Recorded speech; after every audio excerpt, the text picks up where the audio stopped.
Mabuhay! Ako si Ginang Angela Mopera at welcome sa Araling Panlipunan 7. Sama-sama natin tuklasin ang kasaysayan, kultura at kabiasnan ng Pilipinas at ng buong Timog Silangang Asya.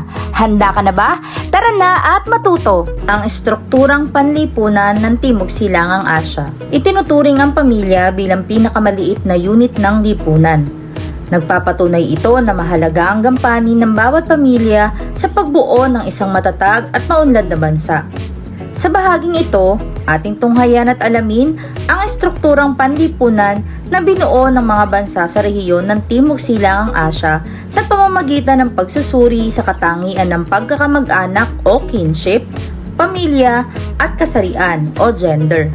Katangian ng sinaunang lipunan sa pagkakamag-anak o kinship. Karamihan sa mga lipunan sa Timog Silangang Asya ay may sistemang bilateral na nagbibigay daan sa isang individual upang masubaybayan ang mga tali sa pagkakamag-anak ng magkabilang panig ng kanyang pamilya. Ang mga obligasyon na tinaasahang gawain dito ay hindi gaanong mahigpit kumpara sa mga lipunang patriarkal. Dito, ang mga kababaihan ay mayroong malaking gampanin sa ekonomiya, lipunan at hanap buhay. Ito ang kanilang pamamaraan upang magbigay ng suporta sa sarili pagtanda at sa kanilang mga magulang. Ang mga lalaki naman sa ilang bahagi ng rehiyon ay nagbabayad ng dote para sa kanilang mapapangasawa. Sila rin ay naninilbihan ng 2 hanggang 3 taon sa pamilya ng babae kapalit ng pagpapalaki nito. Sa ilang mga kaso, ang mga anak na babae ang pangunahing pinagmumula ng suporta. Gaya sa Hilagang Thailand. Halimbawa, ang sistema ng mga bagong kasal na naninirahan sa pamilya ng asawang babae sa loob ng ilang taon ay tinatawag na matrilokal. At ang huling anak na babae ay kailangang manatili at manahin ng bahay at lupa pagkatapos ng kamatayan ng kanyang mga magulang. Sa Vietnam at Laos, ang sistema ng pagkakamag-anak ay patrilineal na lumitaw pagpasok ng Confucianismo. Ang ideolohiya nito ang nagpaangat sa kahalagahan at dumagdag sa bilateral na sistema ng pagkakamag-anak sa Timog Silangang Asya. Gayon din sa mga China sa Malaysia at Singapore na mayroong patrilineal at patriarchal na sistema. Bagamat Islam ang ilan sa mga lipunan sa Timog Silangang Asya, mayroon pa rin itong maliit na epekto sa mga tradisyonal na sistema ng pagkakamag-anak. Tinatayang bunga ng paghubog ng kultural na kaugalian ng mga ideolohiyang bitbit ng Islam, Confucianismo at Hindu ang pagkakaiba-iba ng mga lahi sa rehiyon na nakaapekto sa mga disenyo ng pag-aasawa sa ilang mga bansa sa Timog Silangang Asya. Samantala, mayroon din kung tawagin ay intermarriage, sistema kung saan ang mga taong may magkaibang pinanggalingang pangkat etniko, lipunan o relihiyon ay nagpapakasal. Ang dami ng mga nagsasapraktika ng ganitong sistema ng pagkakamag-anak ay bahagya na lamang sa ngayon. Katangian ng sinaunang lipunan sa pamilya. Ang depinisyong ginagamit upang ilarawan ng pamilya ay iba-iba, depende sa pangkat. Sa katunayan, ang mga matatandang magulang ay karaniwang nakatira kasama ang panganay na anak na lalaki. Ngunit pagkatapos ng kasal, ang mga ito ay karaniwang hinihiwalayan ng kanilang mga anak upang magtatag ng sariling nukleyar na pamilya. Ang mga kababaihan naman sa Timog Silangang Asya, lalo na sa Cambodia at Laos, ay may higit na kapangyarihan at impluwensya kaysa sa mga katapat nilang bansa sa Timog Asya. Pagdating sa loob at labas ng tahanan, ang mga Chinong Vietnamese sa kabilang banda ay karaniwan ding may nukleyar na tahanan. Bago ang industrialisasyon, ang mga pamilyang nukleyar ay kalat sa maraming bansa sa Timog Silangang Asya. Gayunpaman, ayon sa mga pag-aaral, ang bahagdan ng fertilidad sa rehiyon ay bumaba sa promedyo o average ng 3 anak bawat babae sa maraming mga bansa sa rehiyon. Dahil sa mataas na bilang ng mga kababaihang napipilitan o sapilitang pinagtatrabaho. Higit pa rito, ang karamihan ng mga matatanda sa rehiyong ito ay nakatira kasama o malapit sa kanilang mga anak at regular na nakikipag-ugnayan. Nagre-resulta ito ng pagkaudlot na makabuo ng pamilyang nukleyar. Samantala sa Singapore, Ang napakababang bahagdan ng fertilidad at malaking bahagi ng mga hindi pa kasal at walang anak na kababaihan ay nagpapahiwatig ng pagtaas ng individualismo at mahinang institusyonal na adaptasyon sa mabilis na pagbabago ng katayuan ng mga kababaihan sa lipunan.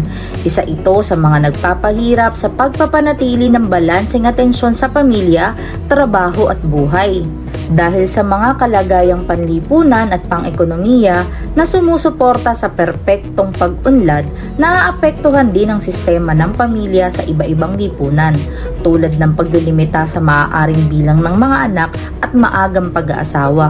Sa huling halimbawang nabanggit kung saan ang mga sangkot ay madalas na matandang lalaki at batang babae, upang protektahan ang kalinisang puri at karangalan ng pamilya ng babae, pinuputol nila ang kanilang ugnayan sa mga pinagmulang pamilya upang makapagsimula ng bagong pamilya na may bagong panuntunan. Ang mga ito ay karaniwan sa mga pamayanang Hindu at Muslim. Ang pag-aalok naman ng mga magulang para sa pag-aasawa ng kanilang mga anak ay nagaganap sa napakamurang edad. Ngunit kapag nabuntis na ang babae, kadalasang mabilis itong sinusundan ng kasal anuman ang edad ng mga sangkot bilang alternatibo sa pagpapalaglag o pagkakaroon ng anak sa labas, na parehong itinuturing na hindi katanggap-tanggap sa Indonesia, maliban sa Vietnam, Pilipinas at Thailand.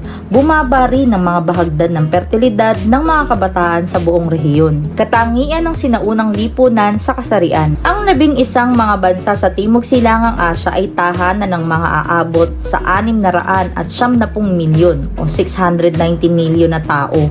Sa kabila ng makabuluhang pagkakaiba-iba ng wika at kultura, ang mga bansa sa rehiyon ay nakilala sa pamamagitan ng relatibong pagkakapantay-pantay ng kasarian kumpara sa mga katabing rehiyon sa silangan o timog. Sa kabila ng maraming mga kadahilanan upang ipaliwanag ito sa madaling sabi, ang lahat anuman ng kasarian ay may kanya-kanyang papel sa lipunan, gaya ng pagkakaroon ng mga kababaihan na mahalagang papel sa mga katutubong ritual bilang pagprotekta sa kaligtasan ng kanilang pamayanan laban sa mga masasamang elemento na hindi nakikita, intangible, habang ang mga kalalakihan naman ay nakatalagang protektahan ang kanilang pamayanan laban sa kanilang mga katunggalin na nakikita, tangible. Subalit, dahil sa kolonisasyon at imperialismo sa rehiyon na may bitbit na mga filosofiya, relihiyon at paniniwala, unti-unting nagbago ang panlipunang sistema sa usapin ng kasarian. Maliban sa Thailand, ang buong rehiyon ay napasailalim sa pamamahala ng Europa noong 1800s hanggang 1900s. Ang mga manggagawang babae noon ay nagkaroon lamang ng murang sweldo sa mga plantasyon ng tsaa, asukal, tabako, goma at pagpoproseso ng mga pabrika sa ilang lugar. Ang mga pag-unlad na ito ay nagdulot sa kagustuhan ng karamihan na magkaroon ng anak na lalaki kaysa babae. Gayunpaman, ang mga kababaihan ay nanatiling aktibo sa komunidad. May ibang namumuno sa mga rebelyon laban sa kolonyalismo.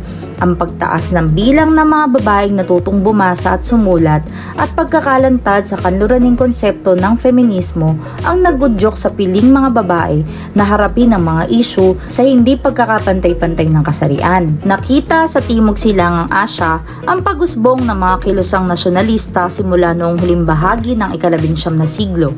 Ang mga lalaking pinuno ay nababahala sa politikal na kalayaan, ngunit ang mga edukadong kababaihan ay nababahala rin sa poligamo, diborsyo, pang-aabuso sa tahanan at pamamahala ng mga kalalakihan sa pananalapi. Samantala, noong panahon ng digmaan, sa kabila ng kanilang aktibong pakikilahok sa mga organisasyon laban sa kolonyalismo, kung saan sila ay mandirigma, kung minsan at madalas ay tagapamahala ng mga welga, pamamahayag at iba pa. Ang mga kababaihan ay tinuturing na mga suporta lamang sa halik na kasosyo.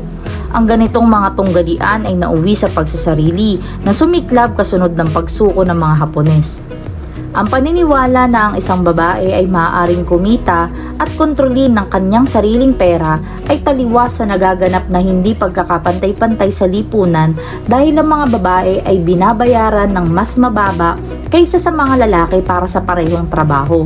Kita rin sa mga mahihirap na bansa at atrasadong lugar ang paglaganap ng prostitusyon at nakababahalang pagbebenta ng mga babae. Noong kalagitnaan ng dekada 1960, naging mahalaga ang kababaihan sa mga pabrika, subalit kalaunan sila ay naging kasambahay sa ibang bansa na nagpapadala ng malaking halaga ng pera sa kanilang mga pamilya na ang kapalit ay pangungulila at kung minsan ay pang-aabuso rin. Ang mga stereotype sa kasarian ay mas pabor sa mga lalaki kaysa sa mga babae at madalas na pinananatili sa mga paaralan at itinataguyod sa mga panrelihiyong pagpupulong.